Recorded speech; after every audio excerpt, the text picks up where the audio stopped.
Okay. आज हम start करेंगे एक 12th क्लास का नया चैप्टर है जिसका नाम है करंट इलेक्ट्रिसिटी। काफी बच्चों ने यहाँ पे जो कि पहले के बच्चे जो मेरे पास पढ़े हैं पहले से ही, कुछ बच्चों ने नया है, कुछ बच्चे नया बच्चे जो फर्स्ट टाइम भी देख रहे हैं वीडियो को। तो आज हम करंट इलेक्ट्रिसिटी स्टार्ट करेंगे। वो 12th क्लास की बहुत ही इंपॉर्टेंट चैप्टर है। तो ऐसा नहीं है कि जो 12th क्लास का चैप्टर शुरुआत होता है जो उसमें कुछ लोग इलेक्ट्रोस्टैटिक से शुरू करते हैं, इलेक्ट्रोस्टैटिक्स में कैपेसिटर, फिर उसके बाद करंट में आते हैं। बट हम पहले करंट पढ़ेंगे तो ऐसा कुछ प्रॉब्लम नहीं होगा तुम लोगों की समझने में कि पहले इलेक्ट्रोस्टैटिक्स नहीं पढ़े तो करंट पढ़ने में दिक्कत होगा, ऐसा कुछ नहीं होगा। ये मैं बताता हूं तुम्हें, ठीक है। और कुछ एक दो टर्म आएगा जो कि पहले का है बट वो मैं समझा दूंगा। और ये जो चैप्टर है बहुत इजी है, हम पहले ही पढ़ चुके हैं। बच्चे तो 8, 9, 10th क्लास में भी करंट इलेक्ट्रिसिटी का छोटे छोटे पार्ट पढ़ते हैं। तो इसीलिए हम आज करंट इलेक्ट्रिसिटी स्टार्ट करेंगे। तो अब तो ऐसे भी छुट्टी है तुम लोगों का स्कूल खुलने वाला नहीं है, कॉलेज खुलने वाला नहीं है। अभी का जो सिचुएशन दिख रहा है बहुत दिन तक ऐसा रहेगा, तो इसीलिए हमने स्टार्ट किया, सोचा कि लाइव क्लासेस स्टार्ट करेंगे ताकि बच्चों को पढ़ने में मदद होगा। तो हम स्टार्ट करते हैं, हमारा टॉपिक पे आ जाता है जो कि है करंट इलेक्ट्रिसिटी। तो इतना इंपॉर्टेंट चैप्टर है ये, इसमें से हर एक एग्जाम में क्वेश्चन आते हैं, जे मेंस हो या फिर नीट हो। मेंस में 2 से 3 क्वेश्चन आता है, नीट से 5 से 6 क्वेश्चन तक भी आता है। तो इसीलिए बहुत ज्यादा इंपॉर्टेंट चैप्टर है और बहुत बेसिक चैप्टर है, क्योंकि इसके बेसिस में 12th के जो आगे करंट के बारे में डिस्कशन, मैग्नेटिज्म हो गया, बाकी कोई भी चैप्टर है तो इसके बेसिस पे होता है। तो इसीलिए बहुत फंडामेंटल चैप्टर है, बहुत इंपॉर्टेंट चैप्टर है। तो हम पढ़ना शुरू करते हैं। तो पहले हम करंट के बारे में तो पढ़ेंगे ही, तो उससे पहले हम थोड़ा सा चार्ज के बारे में बताता हूँ। चार्ज क्या होता है, जो लोग करंट इलेक्ट्रोस्टैटिक्स पढ़े हैं उनको पता है, जिनको नहीं पढ़े उनके लिए मैं बता रहा हूँ। तो चार्ज क्या होता है पहले तो 2 टाइप का चार्ज होता है जनरली। एक होता है पॉजिटिव चार्ज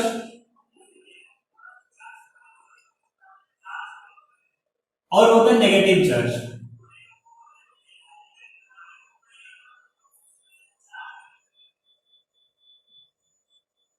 तो पॉजिटिव चार्ज कौन देता है हमको? प्रोटॉन से मिलता है, हमको प्रोटॉन पॉजिटिव चार्ज मिलता है। और नेगेटिव चार्ज कहां से मिलता है? इलेक्ट्रॉन से मिलता है।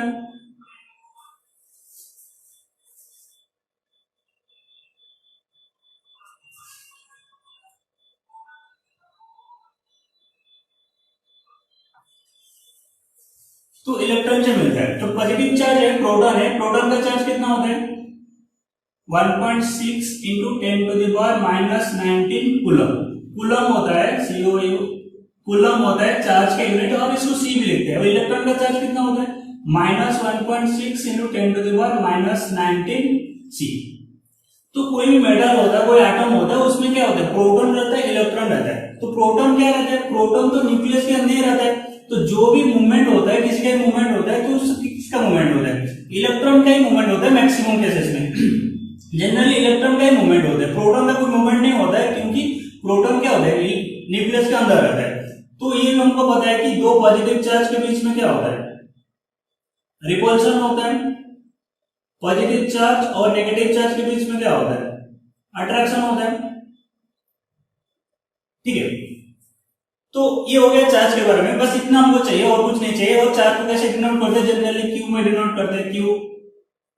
और ऐसे भी लिखते हैं, चार्ज क्यू लिखते हैं, suppose Q equal to n into e, ऐसे लिखते हैं। एन क्या है? नंबर ऑफ इलेक्ट्रॉन,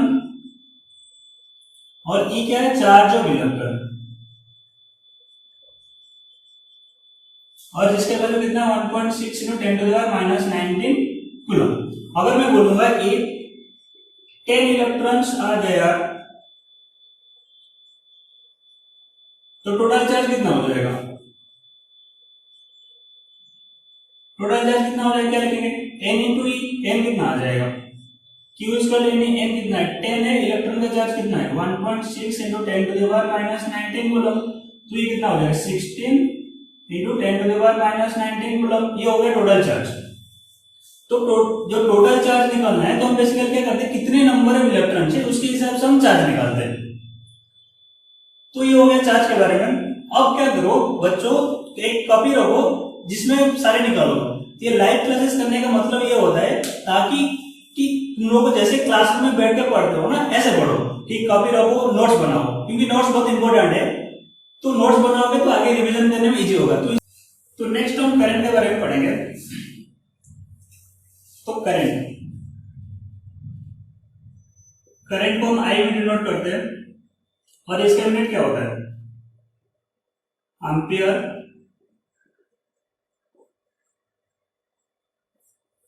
तो ये तो फंडामेंटल यूनिट होता है करंट का। जैसे हमने 7 फंडामेंटल यूनिट पढ़ा है, उसमें से एक आता है करंट और इसका यूनिट होता है ampere.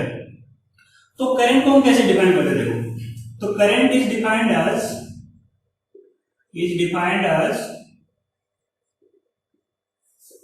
Rate of flow of electron का जितना रेट में फ्लो होगा उसको हम करंट बोलते हैं। सपोज और ऐसे लिखते हैं I equal to d q by d t. D q by d T का मतलब क्या है? Rate of flow of electron. तो जैसे मान लो डी बाई डी टी का मतलब क्या होता है? Generally d by d t मतलब रेट बोलते हैं। सिमिलरली अगर rate of change of displacement लिखता हूं तो d x by d t क्या हो जाएगा? वेलोसिटी हो जाएगा। Similarly rate of change of velocity d v by d t क्या हो जाएगा? एक्सीलरेशन हो जाएगा। तो similarly rate of change of और rate of flow of electron, तो उसको बोलेंगे करंट। और इसको ऐसे भी लिखते हैं delta Q by delta T. Delta Q मतलब क्या? Total charge by total time, तो उसको हम करंट बोलते हैं। तो अब अगर बोलेंगे इफ, अगर मैं जनरल बोल, if 10 electrons are flowing in 2 second, then current कितना हो जाएगा? तो करंट के लिए क्या लिखेंगे? Delta Q by delta T. तो डेल्टा क्यू कितना हो जाएगा यहाँ पे? ये तो हम पता है डेल्टा क्यू का वैल्यू क्या होता है? एन इंटू ई होता है। और डेल्टा टी टाइम कितना है? 2 सेकेंड है। तो एन का वैल्यू कितना है यहाँ पे? 10 इलेक्ट्रॉन है। इलेक्ट्रॉन का चार्ज कितना? 1.6 × 10⁻⁻19 बाय चार्ज कितना है? 2 है। तो ये कितना हो जाएगा? 1.6 8 × 10⁻⁻19 एम्पियर। तो अगर सिंपल क्वेश्चन दे देगा, अगर इतना बोलेगा इतना इलेक्ट्रॉन फ्लो कर रहे हैं तो उसमें इक्विवेलेंट करंट कितना होगा, तो ऐसा हम निकाल सकते हैं। अगर चार्ज तुम्हारे वेरिएबल हो गया तो उसके लिए करंट निकालने का तरीका थोड़ा सा अलग है। पहले इसको लिख लो जल्दी से 2 मिनट में, फिर आगे बढ़ते हैं। अगर तुम्हारा चार्ज वेरिएबल होता है, चार्ज जो कोई क्रॉस सेक्शन में चार्ज फ्लो वेरिएबल होता है, सपोज में चार्ज मान लिया क्यू इक्वल टू कुछ फंक्शन ऑफ टी, कुछ भी हो सकता है। अगर मान लो क्यू इक्वल टू 2t² + 4 charge flowing through a section ऐसा दिया है, तो ये क्या हो गया? टाइम के साथ वेरिएबल हो गया। तो इसीलिए हमने 2 चीज डिफाइन करते हैं। एक होता है इंस्टेंटेनियस करंट। कोई चीज के इंस्टेंटेनियस करंट मतलब क्या? क्योंकि ये चार्ज क्या हो, टाइम के हिसाब से चेंज हो रहा है, तो कोई पर्टिकुलर टाइम में करंट क्या होगा, तो उसको बोलते हैं इंस्टेंटेनियस करंट। तो आई इसका तो हम लोग क्या लिखते हैं? dq बाय dt, तो उसको बोलते हैं इंस्टेंटेनियस करंट। और इसमें कुछ टाइम इंटरवल लगाते हैं, t = 1 second, t 2 second, 3 second, तो ये हो गया इंस्टेंटेनियस करंट। इंस्टेंटेनियस करंट का फॉर्मूला क्या होगा? dq by dt। जितना भी चार्ज दिया हुआ है उसको डिफरेंशिएट करो और t के जगह में अपना वैल्यू डालो, तो आ जाएगा हमको इंस्टेंटेनियस करंट। और एक हो गया एवरेज करंट। जैसे इंस्टेंटेनियस वेलोसिटी निकालते हो या फिर एवरेज वेलोसिटी निकालते हो, जब डिस्प्लेसमेंट वेरिएबल होता है तो हम इंस्टेंटेनियस वेलोसिटी निकालते हैं, एवरेज वेलोसिटी भी निकालते हैं। तो एवरेज करंट आई एवरेज लिखते हैं। आई एवरेज के लिए, और एवरेज और इंस्टेंटेनियस में डिफरेंस क्या है कि इंस्टेंटेनियस करंट कोई एक पर्टिकुलर टाइम इंटरवल की बात करता है, बट एवरेज करंट क्या होता है? कोई ड्यूरेशन की बात करता है। सपोज मैं इसमें बोलूंगा, इसमें t = 4 सेकेंड में इंस्टेंटेनियस करंट क्या होगा, और अगर मैं बोलूंगा t = 0 to 2 सेकेंड तक एवरेज करंट कितना होगा, तो एवरेज करंट के लिए कोई टाइम इंटरवल देना पड़ेगा। इंस्टेंटेनियस करंट के लिए कोई पर्टिकुलर टाइम इंटरवल होता है। तो आई एवरेज के लिए क्या लिखते हैं? Delta Q by delta T. अब डेल्टा क्यू कैसे निकालते हैं? देखो ध्यान से, जब आपको हमको क्या पता है, वेलोसिटी को क्या लिखते हैं हम लोग? dx by dt। और dx को क्या लिख सकते हो? v dt का इंटीग्रेशन। अगर dx हमको चाहिए और ये dx को इंटीग्रेशन करके हमको x मिलेगा, तो कितना आ जाएगा? v dt का इंटीग्रेशन। तो सेम टाइप का यहां पे लिखेंगे। तो करंट को हम क्या लिखते हैं? dq by dt। तो डी क्यू क्या लिखोगे, आई डी टी का इंटीग्रेशन। अब इसको इंटीग्रेशन करेंगे तो हमको टोटल चार्ज मिलेगा। तो यहां पे क्या लिखेंगे, डेल्टा क्यू जगह में लिख रहा हूं आई डी टी का integration by integration of D T. तो ये हो गया एवरेज करंट का फॉर्मूला। तो एवरेज करंट निकालने के लिए आई डी टी का integration by integration of D T. तो यहां से हमको लिमिट लगाना पड़ेगा, जो भी लिमिट दिया रहेगा 0 टू टी। सपोज एग्जांपल ले रहा हूं, देखो अगर मैं बोलूंगा if charge flowing in a cross section Q is equal to 2t square plus 1 लेता हूं, find instantaneous current at t is equal to 1 second और सेकेंड में average current t is equal to 0 to t is equal to 2 second. तो first question कैसे करेंगे, तो starting instantaneous current के लिए क्या करोगे, dq by dt। तो d by dt अब कितना है 2t स्क्वायर प्लस 1। तो इसका ये कांस्टेंट है, उसका डिफरेंशिएशन कितना है 0 है, और 2t स्क्वायर का डिफरेंशिएशन कितना है 2 into 2t, t स्क्वायर का कितना है 2t। तो ये कितना हो जाएगा 4t, और t का जगह कितना डालेंगे, हमको कितना चाहिए 1 सेकेंड में चाहिए, तो 4 into 1 कितना है 4 एम्पियर हो गया। सेकंड क्वेश्चन आंसर करता हूं, देखो जगह नहीं है इसलिए नीचे कर रहा हूं। ठीक है, बोले average current 0 to 2 second, average current का फॉर्मूला लगाओ आई डी टी का integration by integration of D T.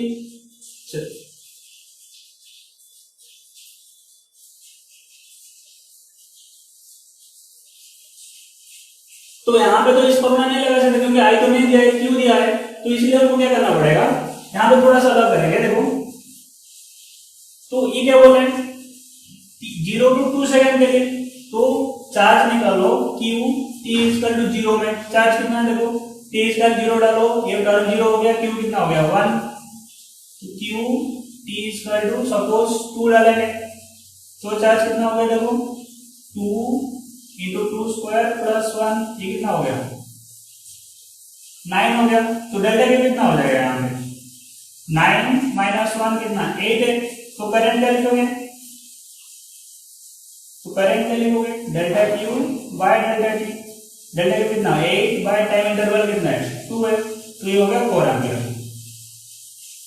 इस केस में इक्वल हो गया क्योंकि डाटा ऐसा है, ऐसा नहीं कि हम क्योंकि यहाँ पे भी 4 आया यहाँ पे भी 4 आया, तो ऐसा कुछ जरूर नहीं है कि दोनों सेम होगा, हमेशा अलग अलग हो सकता है, अलग अलग हो सकता है, बट इस केस में सेम हो गया।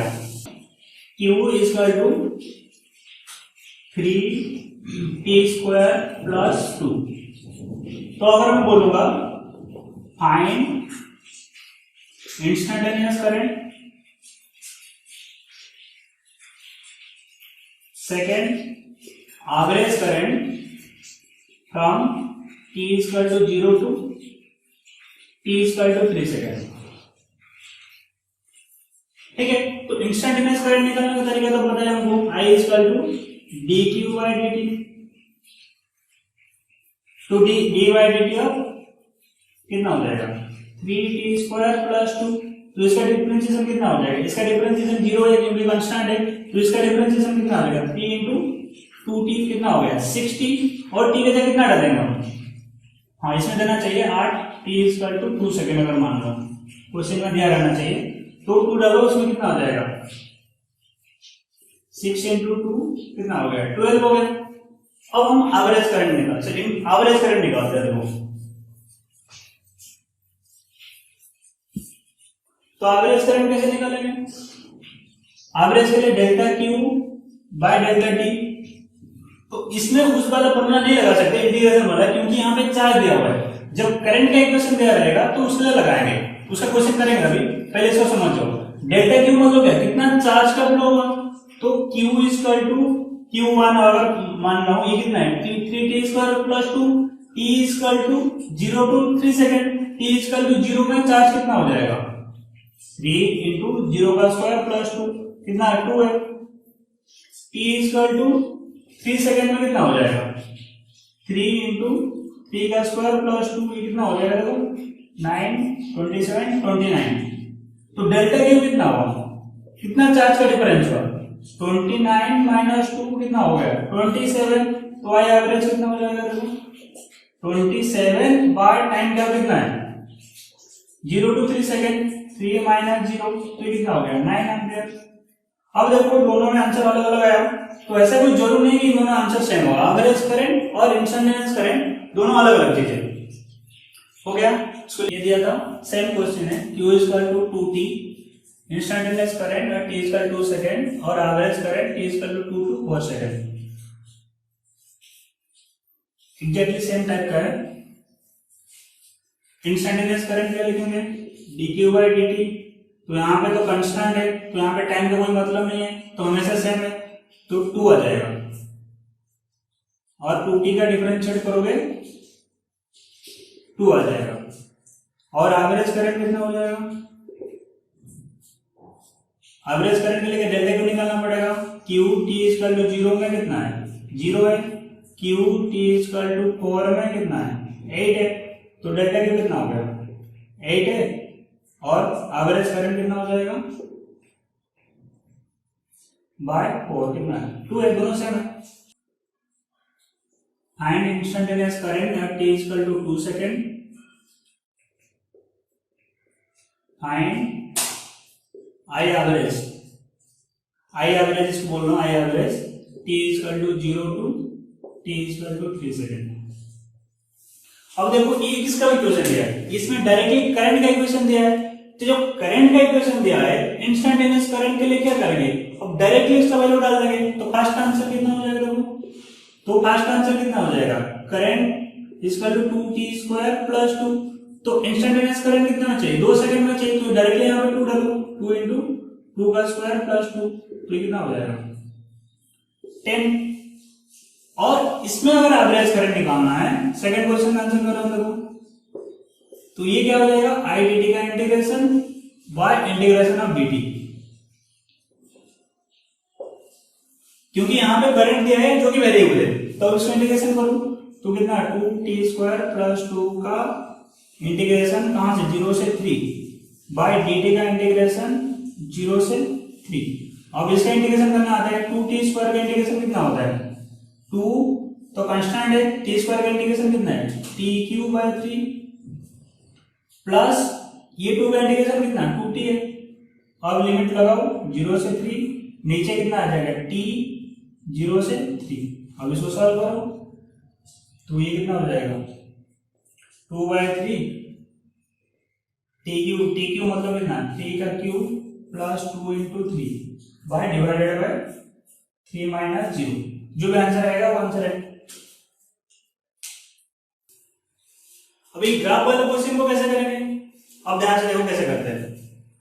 हमको पता है मतलब यहाँ पे जो ग्राफ है वो क्या है करंट टाइम के साथ क्या हो रहा है वेरी कर रहा है, तो जब भी करंट टाइम के साथ वेरी करता है तो हम क्या करते हैं, तो हम आई इक्वल टू क्या लिखते हैं dq बाय dt, तो चार्ज के लिए क्या करेंगे dq equal to I dt का इंटीग्रेशन।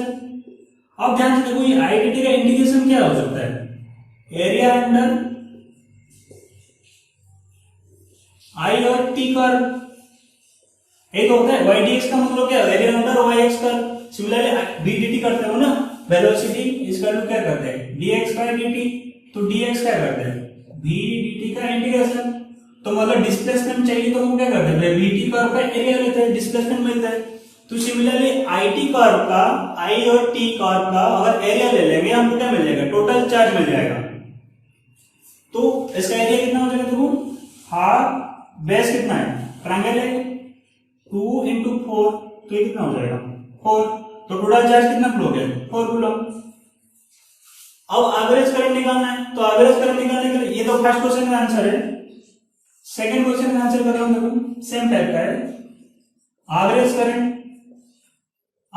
का फॉर्मूला कितना होता है आई dt का integration by integration of dt, but हमको पता चल गया आई dt का इंटीग्रेशन मतलब क्या area under I T curve by time, तो एरिया तो हम निकाल चुके पहले से, कितना है 4 बाय टाइम ड्यूरेशन कितना है 2 है, तो ये कितना है 2 एम्पियर है। तो एवरेज करंट कितना हो गया 2 एम्पियर है।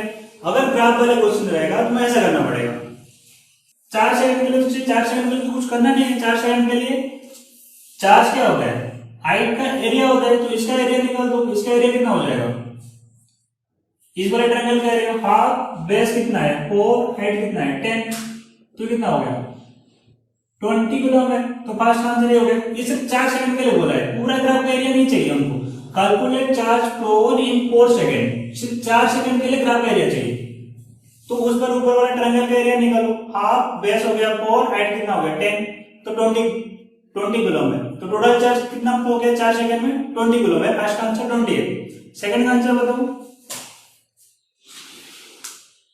सेकंड का आंसर बताओ कितना आ रहा है।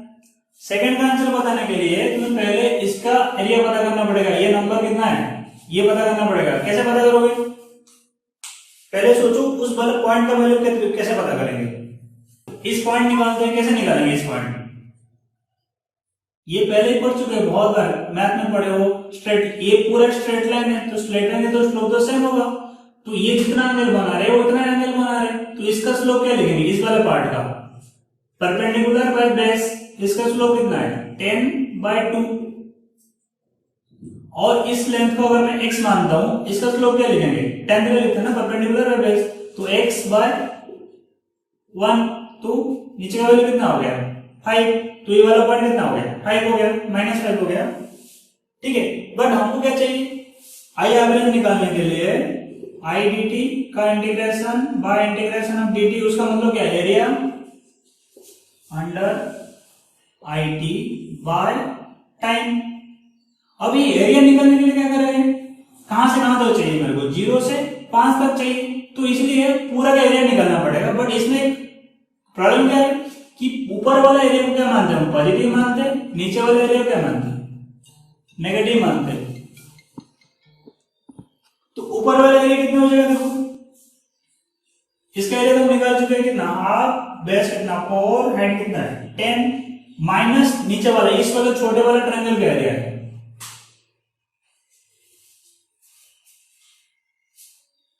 तो छोटे वाले ट्रायंगल का एरिया कितना हो जाएगा, देखो हाफ, बेस कितना 1, हाइट कितना है 5 है, बाय टाइम इंटरवल कितना है 0 to 5। अब इसका सॉल्यूशन कितना हो जाएगा, देखो ये 20 माइनस 2.5 बाय 5, तो कितना हो जाएगा 17.5 बाय 5। सही है। तो नेक्स्ट क्वेश्चन की तरफ बढ़ते हैं आगे। Current due to rotating charge. अब इसका थोड़ा सा कंसेप्ट समझो, बहुत इजी है।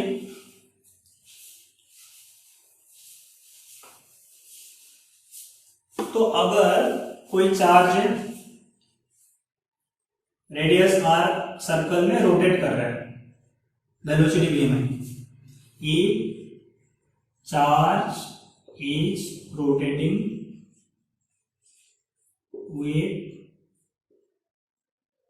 velocity v in a circle of radius r.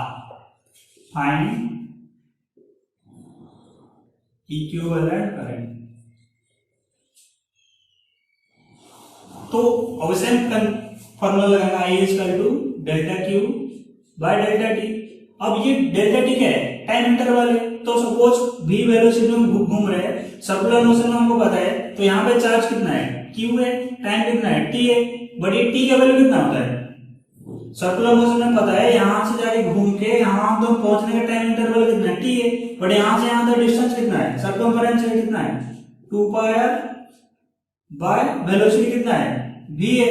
जैसे s इक्वल टू vt लिखते हो ना, तो यहां से यहां तक डिस्टेंस कितना है 2 पाई r है, और कांस्टेंट वेलोसिटी में जा रहा है v है, तो t कितना हो गया 2 पाई r बाय v। और इसको ऐसा भी लिख सकते हैं, सर्कुलर मोशन में ये भी पता है frequency equal to 1 by time period और t equal to 2 pi by omega.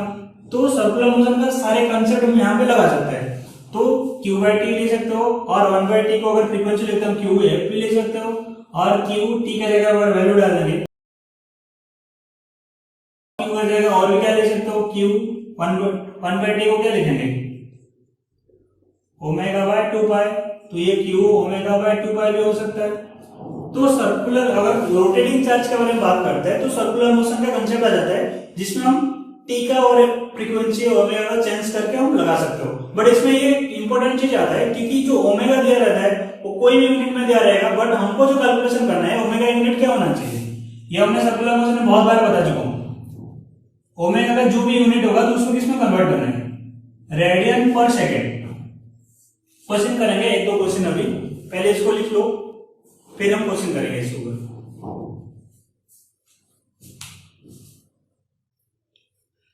समझ में नहीं आया तो कमेंट करो, मेरे को दिख जाएगा भी बता दूंगा मैं कम।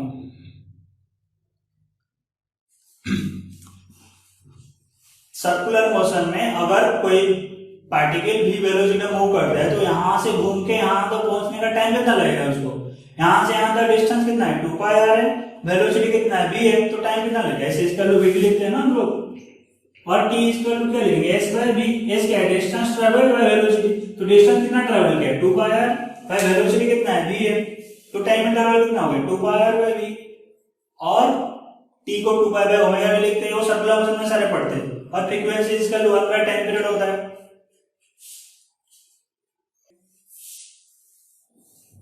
हमको फॉर्मूला कितना पता है, I equal to Q by T और क्यू इंटू एफ, क्योंकि 1/8 टी क्या होता है फ्रीक्वेंसी होता है, तो क्यू कितना है 1.6 × 10⁻⁻19। यहाँ पे मैं नेगेटिव ले रहा हूँ क्योंकि हम मैग्नीट्यूड निकाल रहे हैं, तो ये मत सोचना कि इलेक्ट्रॉन घूम रहे इलेक्ट्रॉन का चार्ज माइनस लेना चाहिए, हाँ लेना चाहिए, बट हम यहाँ पे मैग्नीट्यूड ले रहे हैं। इंटू फ्रीक्वेंसी कितना है 10⁵, तो इक्विवेलेंट करें कितना हो गया 1.6 × 10⁻14 एम्पियर। फर्स्ट क्वेश्चन तो इजी है, इसका वेलोसिटी दिया हुआ है, वेलोसिटी कितना है 10⁵ और सर्कल का रेडियस दिया है 2, तो कौन सा फॉर्मूला लगाओगे I equal to Q by T, और टी को क्या लगाएंगे v बाय 2 पाई आर, और तो ये कितना हो जाएगा 2 पाई आर क्यू बाय v। सारे वैल्यू पता है, आर का वैल्यू पता है, क्यू का वैल्यू भी पता है, क्यू कितना 1.6 × 10⁻⁻19 कूलम, लगाओगे आंसर आ जाएगा। चलो सेकंड वाले क्वेश्चन में क्या है, क्या दिया है एंगुलर वेलोसिटी, मतलब क्या दिया है ओमेगा दिया हुआ है, ओमेगा का वैल्यू कितना दिया है I बाय 2 पाई, बट किसमें दिया है रिवॉल्यूशन पर मिनट। मैंने ये पहले ही बताया था ओमेगा को किसमें एक्सप्रेस करना है रेडियन पर सेकंड में, तो 1 रिवॉल्यूशन पर मिनट को रेडियन पर सेकंड में कन्वर्ट करने का कन्वर्शन कितना, 1 रिवॉल्यूशन में कितना एंगल रोटेट करता है 2 पाई बाय 1 मिनट कितना होता है 60 सेकंड, 2 पाई बाय 60 रेडियन पर सेकंड होता है। 1 रिवॉल्यूशन पर मिनट 2 पाई बाय 60 रेडियन पर सेकंड, ये सारे सर्कुलर मोशन में पढ़ते हैं, तो उसका ओमेगा कितना हो जाएगा, देखो ओमेगा कितना आ जाएगा 5 by 2 pi into 2 pi by 60, तो कितना हो जाएगा 1/12 रेडियन पर सेकेंड। तो करंट लिखो,